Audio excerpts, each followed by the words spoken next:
একটি বড় ধরনের খবর বাংলাদেশের জন্য অবশ্যই গুরুত্বপূর্ণ। সেটি হচ্ছে জুলাই আগস্টে নৃশংসতা। জাতিসংঘের তথ্য অনুসন্ধান দল 1 মাস দেশে থাকবে। তার মানে দর্শক বুঝতে পারছেন যে তারা 1 মাস দেশে থেকে সমস্ত তথ্যপত্রগুলো তারা সংগ্রহ করবে এবং এরপরে তদন্ত হবে। সুতরাং শেখ হাসিনা নিজের এবং তার দোসরদের আসলে কোনো রেহাই নেই। হয়তো বলা যেতে পারে যে অন্তর্বর্তী সরকার, ইউনূস সরকার খুব নিষ্ঠুর, তারা ঠিকমতো তদন্ত করবে না, বা এরপরে যদি বিএনপি সরকার আসে তারাও করবে না। সেটা তো গেল আমাদের আভ্যন্তরীণ বিষয়, কিন্তু জাতিসংঘের ব্যাপারে কি এই কথা খাটবে? জাতিসংঘ কি কোনো সরকারের কথা অনুযায়ী চলে, না তারা নিজস্বভাবে তারা অনুসন্ধান করে, তদন্ত করে? সেই তদন্তে কি আসবে? রেহাই পাবে শেখ হাসিনা সরকারের পুলিশ বাহিনী, শেখ হাসিনা নিজের বাহিনী এবং শেখ হাসিনার নির্দেশ?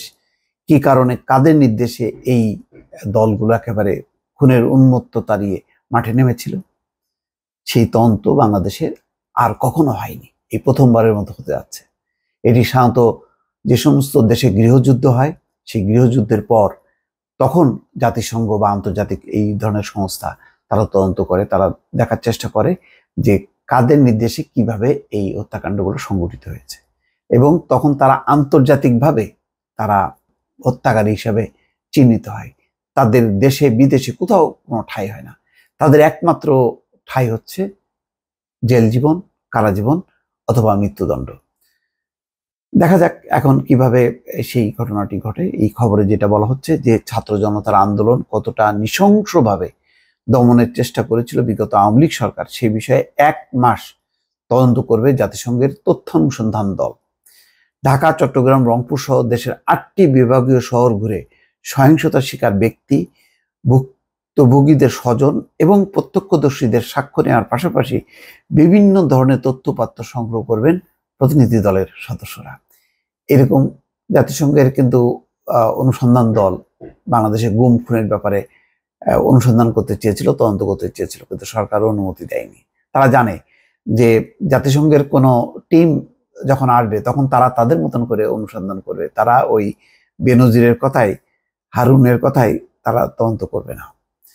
জেনেভা থেকে জাতিসংঘের একটি সূত্র জানায় 8 সদস্যের তথ্য অনুসন্ধান দলের 2 জন সদস্য আজ সোমবার ঢাকায় আসছেন। আগামীকাল মঙ্গলবার ঢাকায় পৌঁছবেন আরো 3 জন সদস্য। মূলত আগামীকালই আনুষ্ঠানিকভাবে তদন্তের কাজ শুরু হবে। তথ্য অনুসন্ধান দলের অন্য সদস্যরাও আগামী কয়েকদিনের মধ্যে ঢাকায় চলে আসবেন। প্রাথমিকভাবে জাতিসংঘের তথ্য অনুসন্ধান দল বাংলাদেশে 4 সপ্তাহ অবস্থান করবেন। তদন্তের জন্য প্রয়োজন হলে আরো কয়েকদিন তারা থাকতে পারে। জাতিসংঘ ও অন্তর্বর্তী সরকারের একাধিক সূত্র এসব বিষয় প্রথম আলোকে নিশ্চিত করেছেন। সূত্রগুলো আরো জানিয়েছে, তথ্য অনুসন্ধান দলটি গত জুলাই ও আগস্টের শুরুর দিকে বাংলাদেশে ঘটে যাওয়া মানবতা বিরোধী অপরাধ, বিচার বহির্ভূত হত্যাকাণ্ড সহ 15 ধরনের মানবাধিকার লঙ্ঘনের ঘটনা তদন্ত করবে। তদন্ত প্রতিবেদন আগামী নভেম্বরের শেষ সপ্তাহের মধ্যে অন্তর্বর্তী সরকারের কাছে জমা দেওয়া হতে পারে। অন্তর্বর্তী সরকারের পররাষ্ট্র বিষয়ক উপদেষ্টা তৌহিদ হোসেন বলছেন, জাতিসংঘের তথ্য অনুসন্ধান দলটি স্বাধীনভাবে তদন্ত পরিচালনা করবে। এই জন্য তারা মাসখানেক বাংলাদেশে থাকবে। তদন্ত প্রতিবেদন জনসমক্ষে প্রকাশ করার আগে সরকারকে তারা দেবে। তবে মনে রাখতে হবে, তদন্তের বিষয়ে সরকারের কোনো পর্যবেক্ষণ থাকলেও তা তথ্য অনুসন্ধান দলের চূড়ান্ত প্রতিবেদনে প্রতিফলিত হবে না। অর্থাৎ তারা তাদের মতন করে অনুসন্ধান করবে এবং সেটা প্রকাশ করবে। গত 5ই আগস্ট ছাত্র জনতার অভ্যুত্থানে শেখ হাসিনার সরকারের পতন ঘটে। এরপর 8ই আগস্ট গঠিত হয় অন্তর্বর্তী সরকার। দায়িত্ব নেওয়ার পর জুলাই ও আগস্টের শুরুতে বাংলাদেশ মানবাধিকার লঙ্ঘনের ঘটনাগুলো তদন্তের সিদ্ধান্ত নেয় অন্তর্বর্তী সরকার। এই লক্ষ্যে অন্তর্বর্তী সরকারের প্রধান উপদেষ্টা ডক্টর মোহাম্মদ ইউনূস জাতিসংঘের মানবাধিকার বিষয়ক কমিশনার ফলকার টুর্ককে চিঠি লেখেন। সেই চিঠির প্রেক্ষিতেই এই এখন তদন্ত কাজ শুরু হবে। শুধু দর্শক খেয়াল করেন, জুলাই আগস্ট মাসে আর 15 বছরের গুম খুনের এই তদন্তগুলো, এগুলোও তো ঝুলে আছে জাতিসংঘের মানবাধিকার বিষয়ক হাই কমিশনে।